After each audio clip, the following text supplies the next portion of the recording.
Okay, I'm Ava Latrope. For those of you who don't know me, I'm a security consultant with iSec Partners, and you are here for eXercise in Messaging and Presence Pwnage. I apologize for starting off with a pun, but you do what you have to do. So I'm going to go through a few different things here, starting off with just kind of the basics of XMPP, if anyone's not familiar with it. Go over a tool that I developed for the kind of manual portions, just sussing things out. Anybody who's familiar with Web Scarab or Burp will kind of know the drill.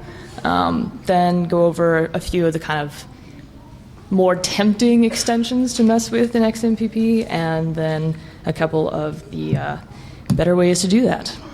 So, for anyone who is not familiar with it, it used to be the Jabber project, which oftentimes is what people remember it as still. It's mostly used for IM, although they're trying to expand it out into a kind of ridiculously broad range of things. I guess they're doing voice over IP stuff via Jingle, bunch of other things. So the main reason that I chose it, it's everywhere. Most people's work chats go over XMPP at this point. And as usual, when you've got decision-making via committee, it's an open standard. Things tend to go in somewhat conflicting directions, and then you have all of the additional problems introduced by the choices people make in the way that they implement it later. So, as you'll see once I get into more of the details, there are hypothetical solutions to a lot of these problems already being recommended, but they're just not being implemented because some of them are too complicated, and sometimes people just get a little lazy or want to do a very low overhead client and just don't put it in. So the basics of how it works, it's decentralized. You don't have one, almighty server the way you would with AIM or something. The usual format, username at server name. It's really, really widely used. According to the source that may or may not have been Wikipedia, 10 million people. I have no idea how accurate that is. The requests for comments are, just huge. I mean, it's incredibly large. You've got maybe several hundred at this point, and some of them run into like small books. So, anyway. It runs with TLS for encryption and SASL for authentication. Sorry, I just skipped down to the next one in my notes. So I'm going to back up. We'll just do that over. The less diligent server certification is, you're only as safe as that is. Completely lost my place now. So, go with the third bullet, HTTP binding. And this one's kind of fun because all of the kind of web inline clients that use Jabber use this. So you'll have kind of an HTTP wrapper with an GUI XMPP center, and I'll kind of have more fun with that later. And then the most common thing you see is an XML stream where it's initiating a connection, and then you just have kind of this ongoing document that's getting added to as you go along. So there are a few different types of stanzas, but all of them have these attributes in common. Obviously, the to and from are pretty self-explanatory. JID stands for Jabber ID. You get a lot of legacies in the name since the switchover is pretty recent. There's an ID which is optional depending on stanza type. Some things require it. And scope of uniqueness is flexible in that. Sometimes it's only unique to a server. Sometimes you want it to be a little more global than that. Let's see. The type is just for specifying the purpose of the stanza. So you end up with, get, set, all the usual stuff. XML language is basically irrelevant for security standpoint. It only affects the way it displays. So the first type, which I won't deal with too much, is just the info query. It tends to be, you see a lot of these at the beginning when you're setting up the connection, and then, tends to be kind of keep alive sort of stuff, but there's not a ton that was super interesting here. Presence is one that ends up being fun because this is just a huge volume of the messages that you see in the traffic. Many receiving updates from one. It ends up being, every time someone logs on or off a group chat, it sends out to everyone else logged in. So you see just a ton of this when you're looking at the dumps. Message is exactly what you think it is. It's the user traffic. You're saying hi to your buddy, and it's going out this way. So on to the proxy that I put together for kind of looking at these things.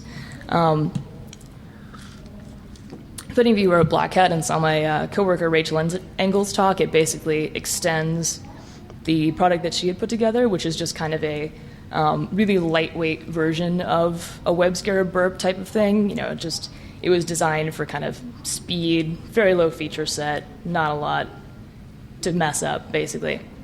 So I kept the HTTP functionality for that and just kind of tacked on, the ability to do very similar things, but with XMPP data instead. So I also added the ability to do, multiple concurrent listeners. You're not just tied to, localhost 8080, and you aren't stuck with the same thing over the course of the session. It's got the basic, you're just a transparent proxy watching what's going by, and also the kind of intercept, twiddle forward thing. So yeah, all around it should be very familiar for anyone who's used general attack proxies before, just for XMPP. So this is kind of a look at the listeners tab. You have the option of creating whatever you want. A couple of improvements that I want to make, because currently you have to kind of reset all of those fields and then hit start stop twice, and this kind of offends me on a minimalism level.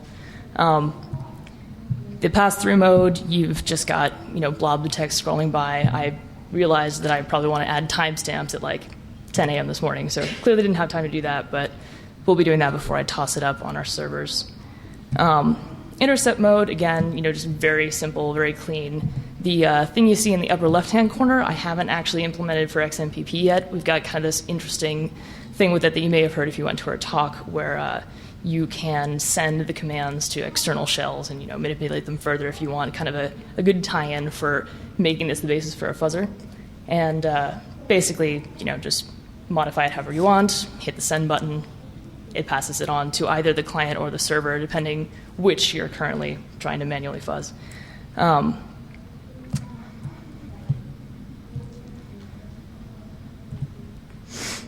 So I mentioned a couple things that I kind of wanted to change before this goes up. Also want to add replay functionality so that you can just send the same command.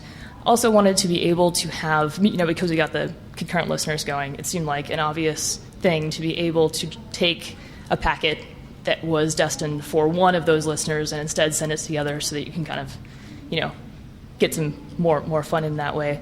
I also want to have a more legible detail view, because as anyone who's tried to read XML just without any of the indentation would know, it's kind of a pain, and generally end up copying it out and putting it into some other word processor to get that. And then obviously the wrapped XMPP handling that I was talking about earlier. Currently, it's HTTP or XMPP view, so you will see it in the HTTP tab, but it's not as elegant as it could be in terms of actually being able to get in there and manipulate it a little more easily.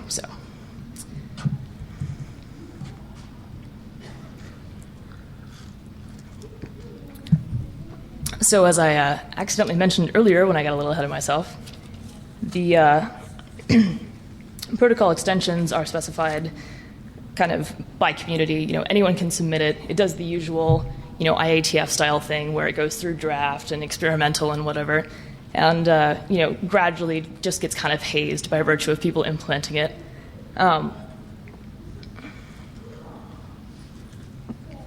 There's a core set of protocols, but it's really grown like crazy from there. I feel like I barely scratched the surface in going through these. I just picked some of the more obvious ones because it's just huge. I mean, it's an enormous volume of information. So I kind of picked out a few select highlights, things that leapt out at me as being honestly relatively easy to cause trouble with, in addition to being fun. So the interesting thing too is that you'll find kind of a random assortment of things implemented. Like a lot of the ones marked experimental, you'll still find fairly popular products. So, I mean, just because it's not marked finished, you'll still find it all over the place in the wild. So, the first one that I wanted to take a look at was PubSub, obviously. Given that I had my eye on DOS, this was kind of the obvious first choice. This is another one where it's kind of run away. You have to focus on the main obvious use, which is chat, because they want to use it for everything.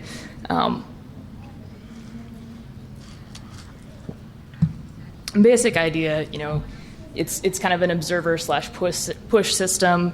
You've got one publisher pushing to many observers. It's broadcast to users, so this gets used for things like, my friend updated their blog entry, so I'm being notified in my feed.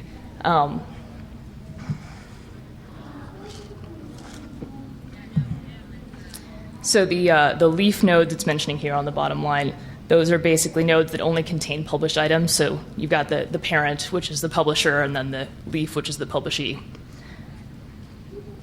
So the fun thing about the publishers in this situation is that they have more or less complete control over the nodes. So pushing to subscribers really doesn't require that much of their participation. The interesting thing here is that, again, they have a specification that would give users the ability to block PubSub nodes, but no one uses it. That would be, XCP 16, if anyone following along at home. And I didn't find a single product that actually lets you do this. I think the problem is just that it's way overcomplicated. It's this big privacy lists thing where you have to go in and maintain who is on it, and you can block by JID, but also subscribe state, and you can block specific types of stanzas, and it would all around just be really intimidating for a non-technical user. So what you see people do much more often is 191, which is great if you want to block a specific user, but doesn't help you out when it's PubSub nodes that are the problem. So this is what most of the web applications that do kind of a little inline chat applet use. Some kind of take additional precautions, but basically the only security mechanism that's mandated is this little request ID. And, as usual, it's supposed to be non-sequential, but it's generated by the client. And, again, anyone who's met developers, if you have a random ID, half of them won't know that it's supposed to be used for a security purpose, and so it will end up being implemented in a sequential fashion.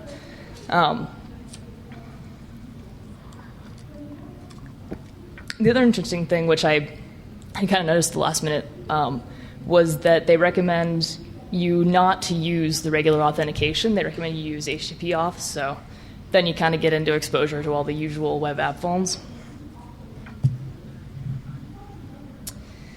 And then multi-user chat was another obviously fun one. It basically wants to be IRC, so you've got the usual kick ban, mods, admins. And then here again, you've got kind of, I wouldn't say godlike powers assigned to the parent nodes, but they can mess with you more or less at will. So anyone here, raise your hand if you've done a Google vanity search? Anyone? Okay, I think most of you are lying. And the upshot is, I had done one to see what people were saying about the talk, and I happened to come across this, which entertained me, so there you go. So the DOS protections that they recommend are really, I wouldn't say insufficient, but they're kind of low tech. It's more, relying on human intervention on the part of the admins than actually in having it be resilient in the first place. So here's where the presence traffic really becomes fun, because there's just so much of it. I mean, you're pinging at a fairly high rate, and so if you have a reasonable number of people involved in a multi-user chat or something, it's a ridiculous volume of traffic. And there are just kind of scalability issues, partly pertaining to that in general. Some of the ways that they recommend that you, actually most of the ways they recommend that you mitigate it are not implemented widely. Limit connect attempts by IP or JID. I was just sitting there, connect, and you can do it for an hour, and they won't even notice on a number of different clients for most of them. So kind of ditto with unauthenticated connections being denied. For whatever reason, a lot of even Google Talk will let you log in over HTTP if you're really so inclined.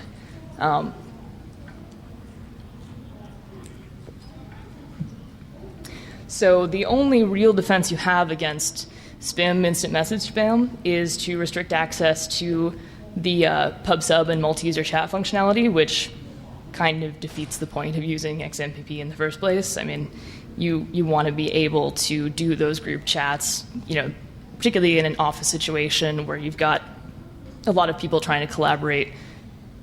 If you can't have access to that, you're not really getting the full use out of your internal chat. The other things they recommend are, stanza size limitations and things like that. And, again, just don't really see it implemented in the wild very often. And then another problem there is just parser errors are indistinguishable from Pigeon just having a bad day frequently. I noticed maybe half the time I'd actually see a little XML error that mostly it would just, spit back out the connection. And half the time, I have these problems when I'm not fuzzing with Pigeon. So it's really, there's not that same level of user interface acknowledgement that you would get in web browsers yet. They just haven't really caught up to doing, and obviously not getting into the whole controversy on whether that little secure thing in the header actually helps or not, but you really just don't have equivalents for chat clients yet. So if you have a parser error, then it's just going to choke, and it may tell you that you had an XML error, or it may just mysteriously refuse to connect.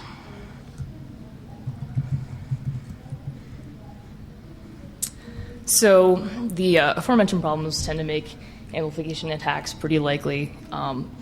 Obvious targets being multi-user chat and pub sub. Again, they just skip straight to admins can block specific JIDs only if you have any kind of coordination. Blocking specific JIDs is not going to be a fast solution. It's not going to be an effective solution. And if you're talking about, a large company's, say, internal chat, then it's going to be a significant business impact with really not that much of a way to mitigate it. So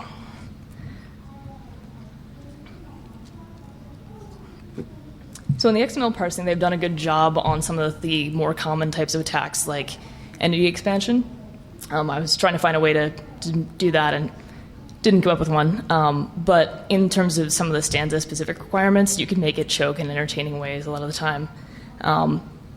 One of the issues that I encountered early on, kind of by chance actually, as I was kicking this off, a coworker had dumped, I think it was spew from a malfunctioning Ethernet adapter into our common chat room, which turns out kicked everyone who had a libpurple-based chat client off. Unfortunately for me, that was a known issue, but still unfixed. So a lot of these DOS issues kind of blend into the XML parsing issues. Just if you have any kind of malformed XML, the solution is usually disconnect. So here again, the chat logs, kind of from the horse's mouth. I feel like, as I was mentioning at the beginning, I barely scratched the surface on this. There's so much more to go into in the XCPs, and constantly adding new material. So these are the resources that I kind of found most useful in putting it together. And hopefully I will be able to get the proxy up on our website relatively soon. You can either look for it there or contact me at my personal email address up there if for some reason it doesn't end up making it up soon. So, questions?